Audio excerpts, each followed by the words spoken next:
My name is Conrad Steiner. I'm a doctor of medicine. Tonight's story has the title, My Brother Joe. Guardian of birth, healer of the sick, comforter of the aged.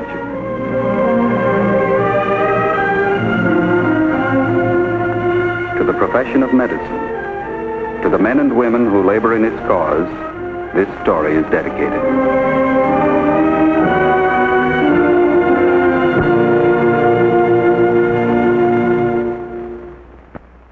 Our presentation tonight is the field of neurosurgery. The object in point, 2 tickets of admission to a baseball game. The case in point, Joseph William Lockwood. He's 10 years old. One Saturday morning, he wakened to a day bright with promise. But through a chance of fate, it turned out differently than he expected. This is the account of that day.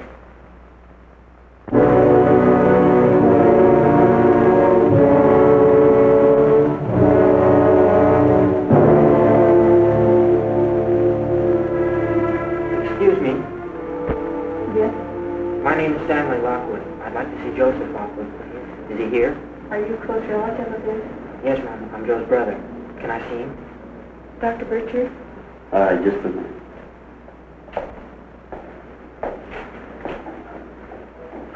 Joe?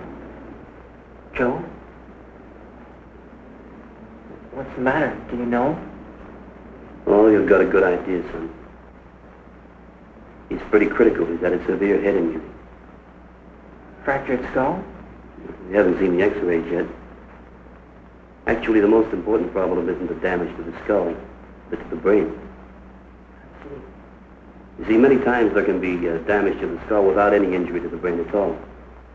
You might compare it to a crate of glassware. There's no great harm done if the crate happens to be cracked or broken. It's the contents inside the crate you worry about. Anything I can do? If there is, we'll let you know. Okay. I'll be waiting outside here in the hall. Fine.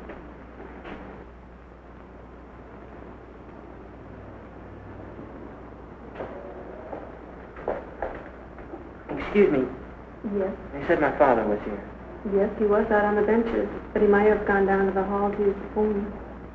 Thanks.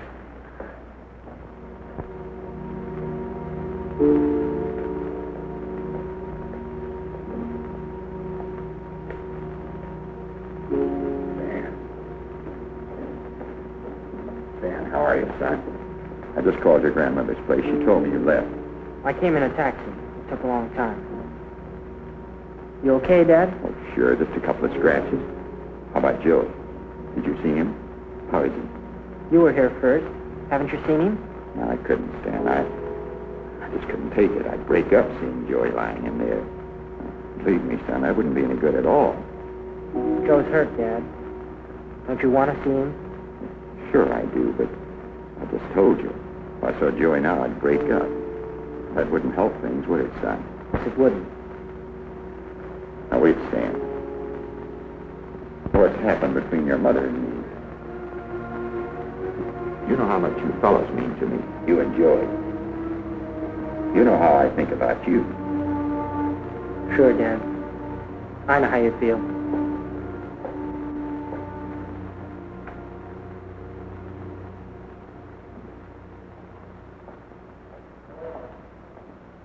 Hi.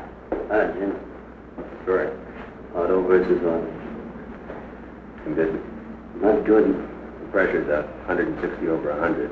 Pulse is a little slow, still 70. What's your impression? Severe cerebral contusion with edema, possible laceration. We're worried about interval hemorrhage. Blood pressure's up and pulse a little slow. It goes along with increase in the cranial pressure. We've got him prepped for surgery just to be on the safe side. Any interval history? No, he was unconscious from the time of the accident. We did a spinal tap on him. The fluid was blood tinged. Pressure was 210. Any lateralizing findings? Nothing. Good cerebral contusion, all right. Better watch it pretty close. I'll call a consultant from the attending staff. Ryan. Hi, Vince. Hi, Vince. John, is this the boy for the trach? Yeah, I'd like to try and help with breathing all we can. Is he having a bit of trouble? Yeah, the gag reflex is pretty well gone.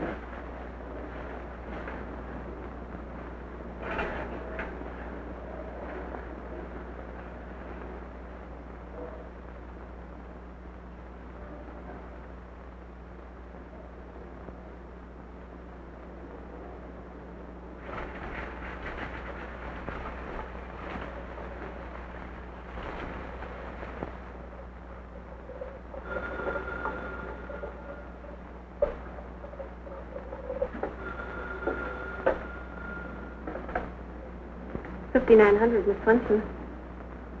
All right, thanks very much.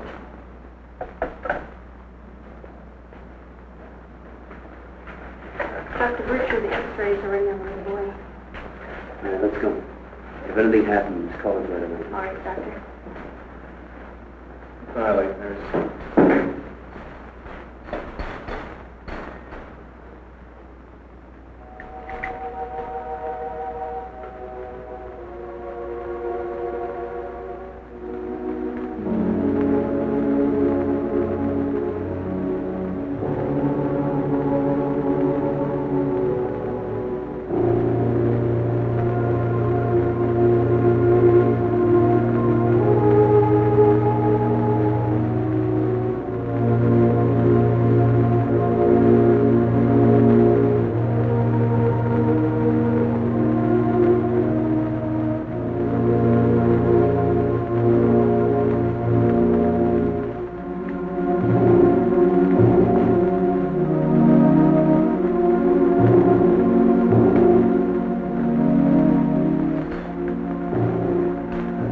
Cylinders on the scaffold.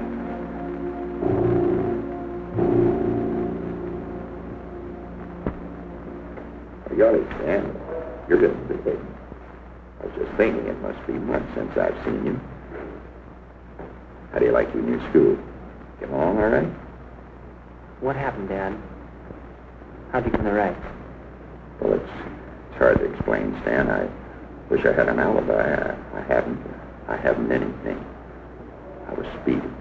There's no one to blame, just me. How'd you get in the wreck, Dad? I didn't have a drink, son. Not one.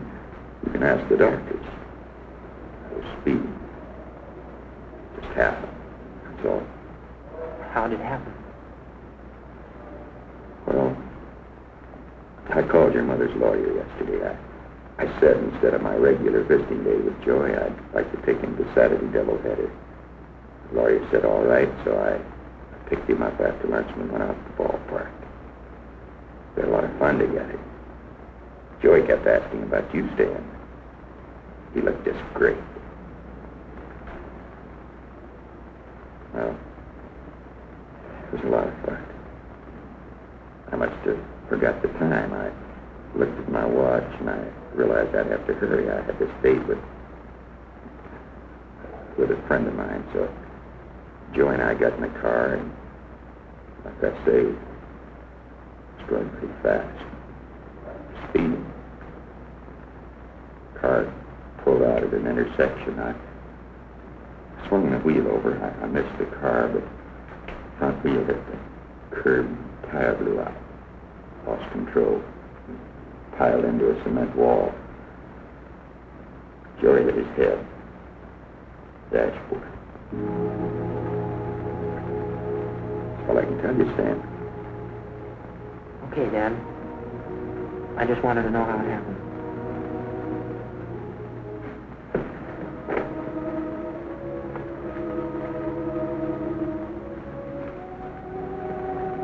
Cigarette, Stan?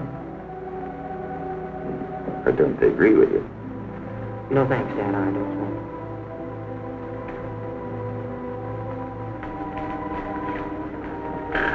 Look, Stan. Your mother's been notified. She ought to be here any minute. I'd like to ask you a favor. Well, you know how she is.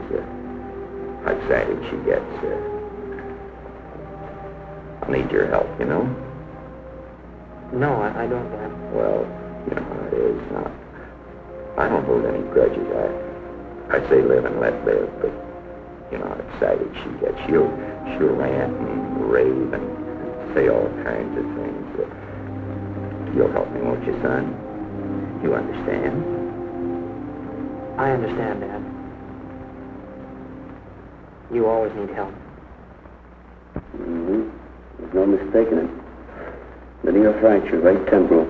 Runs all the way through here to the meningeal groove. No depression, though. Let's make sure Hardy knows about these films. I follow you. Just thinking, how about a couple of burr holes? You think they're called for? It's an idea a little better than the answer. Why? The pressure's up, the pulse is slow, he's not improving at all. That's true, but there's one thing we have to remember. He's had no lucid interval. There's still no localizing signs. So we have to go on the basis of the primary damage to the brain produced by the blow could account for the whole picture. There's not much we can do about a bruised brain. How can we be sure he doesn't have an epidural or subdural along with the contusion? Pretty hard question to answer, especially in view of the fracture. I'm glad we put in a call for the staff consult. It's all a question of calculated risk, Lou. As much as we want that patient to live, we got to remember we're not in the cheering section.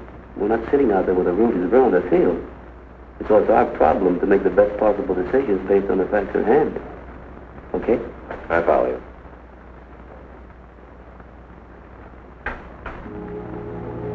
So the quiet, desperate struggle for the life of 10-year-old Joseph Lockwood continues.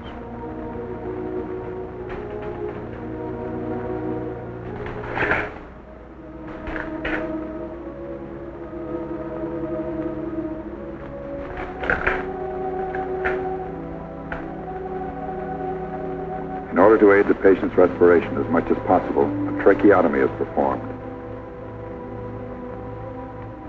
An opening is made in the cartilage of the trachea, or windpipe, and a metal tube is inserted down through this opening, so the patient is no longer breathing through his mouth, but through the temporary emergency device. In this way, the air passage is more easily kept clear of fluids which tend to collect and obstruct the patient's breathing.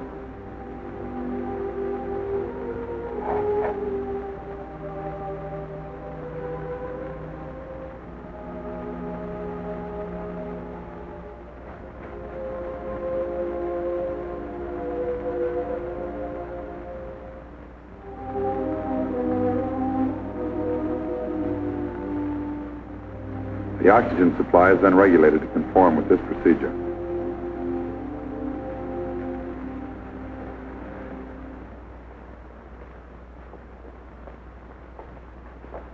Well, that's it, Pierce. Yep. You're welcome, Doctor. Ready? Right. Hi, John. The tube in all right? Yeah, good airway, exception of the strength. Your respirations are becoming a little slower, though. Okay, then. Thanks a lot. Right.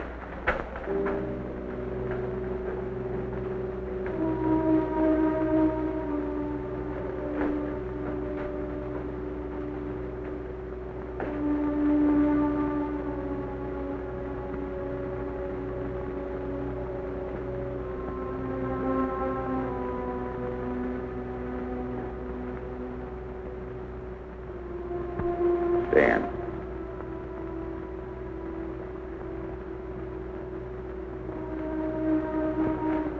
Darling, my baby. It's been such a long time. Now, let me hold on to you for just a minute. Tell me not to worry. Tell me everything's going to be all right. I can't, Mother. Joe's hurt. There's no use pretending he's not. Is he badly hurt? The doctor said he's critical. They're doing everything they can. Don't you want to see him? Maybe not right now, son.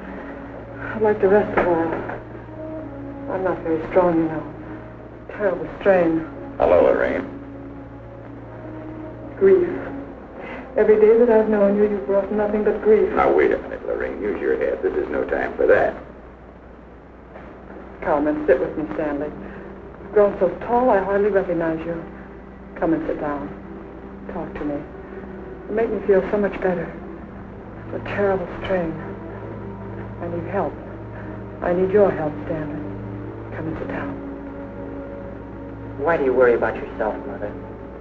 Joe's the one that's hurt, not you. Why don't you worry about him? Please, Stanley. Don't talk to me like that. Not now. Not with Joey in there. It's cruel. You don't know what it is at a time like this. You don't know what it is to be a mother. You just don't know. No, I guess I don't.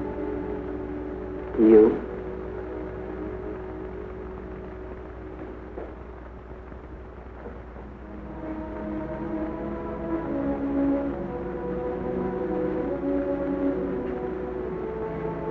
Still the same, 160 over 100. I guess we better do it. It's all we can. Yeah, all right, Frank. We get the parents' consent. It's all lined up, the blood's available. Yeah, we'll be up right away. Staff man? Frank Kirkman. He saw the patient while you're an X-ray. He's waiting for us in 15. All right, let's go.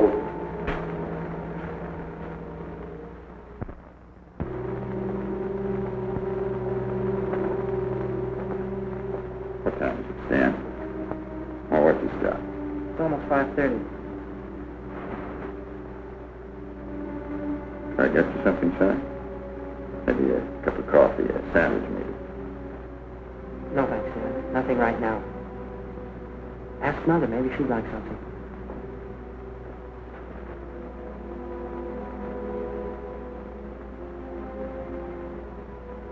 I got you something? Would you care for a cup of coffee? Get away from here. Can't you try to be civil? That's the least you could do at a time like this. Get away from me. Haven't changed a bit, have you? You're still the important one. Nobody matters, just you. Everything takes second place, even your own children. You've got your nerve. How can you even mention the children? Oh, you've done things to me before.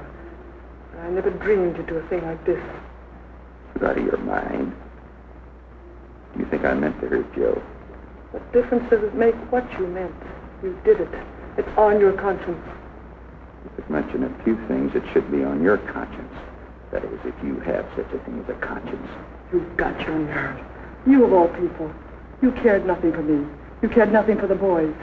You're not even a bad father. You're no father at all. And I suppose you're the loving mother. The loving, devoted mother. Don't make me laugh. You fool. You stupid, conceited fool. Be quiet. Stanley. Both of you, be quiet. If you can't act decent, then get out. Leave right now. I'll look after Joe. Wait a minute, son. He's done without you for a long time. We both have. We don't need either one of you. As far as I'm concerned, I don't care if I ever see you again. You can walk out that door and be gone forever. We're not going to miss you. You're supposed to be our mother and father.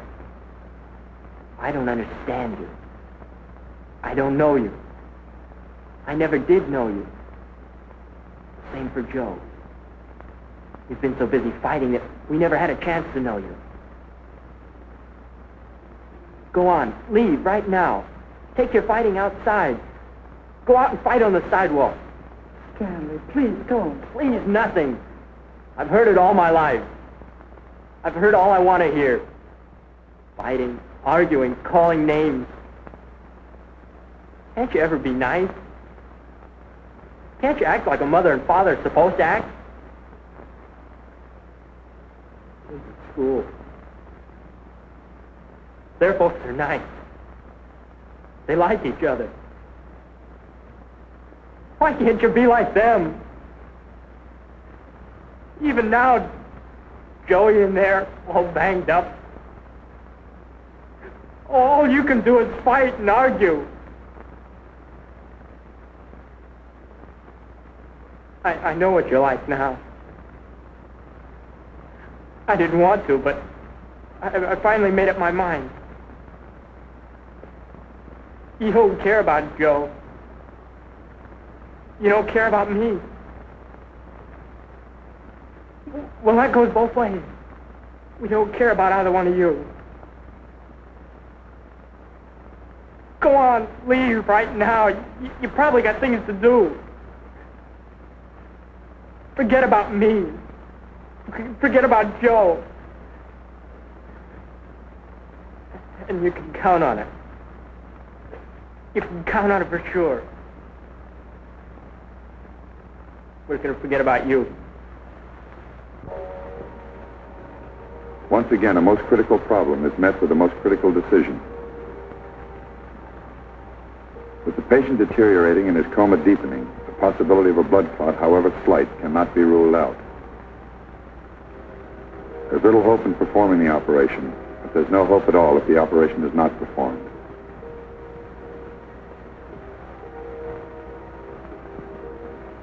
Openings approximately 1/2 inch in diameter are made on both sides of the skull in the temporal area, and the exposed surfaces examined for evidence of epidural or subdural blood clots. There's little hazard in the procedure compared to what might be gained from it.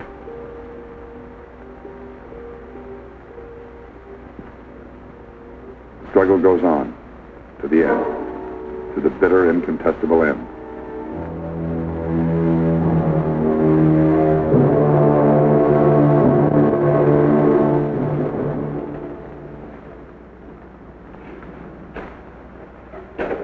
Rough one. 10 years old. It's not much of a life.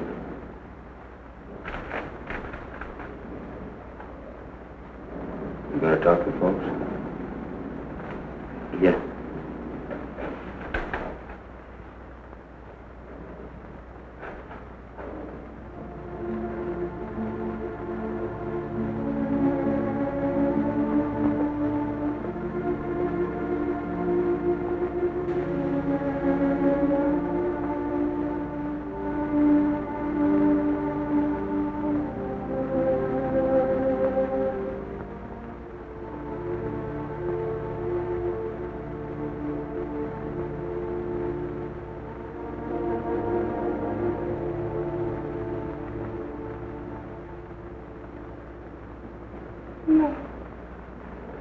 No, dear God. No.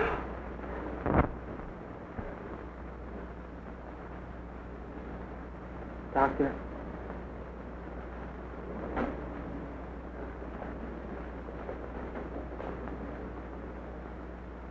Did Joe wake up at all? Did he say anything? No, he didn't, son. There was no pain. It went pretty fast. Would you get his things, please? His clothes? I'll take them. All right, son.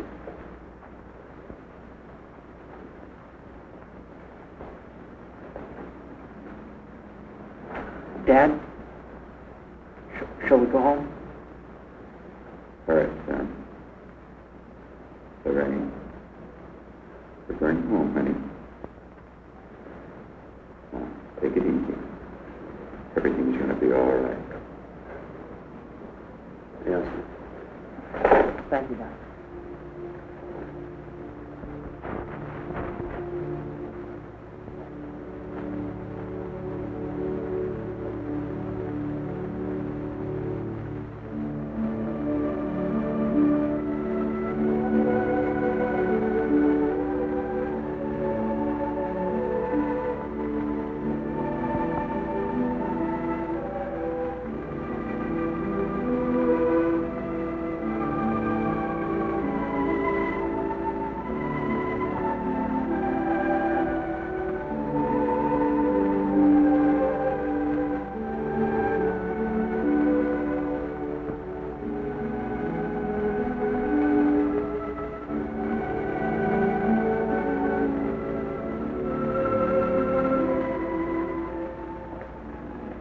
John, mind if I take off a little early? My kid's birthday today. Like to be home when he wakes up, see him open his present. Sure, I'll go right ahead. You say hello to the wife for me, please. Right. See you tomorrow, John. Thanks a lot. Oh, hey, Lou. Yeah? Just thought I'd remind you. What's that? Drive carefully, will you?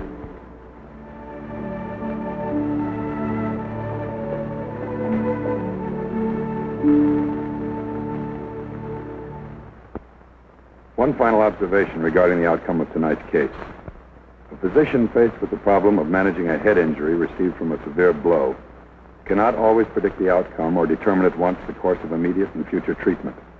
Close observation and every therapeutic advantage is utilized in the hope that a tragedy such as this one can be averted.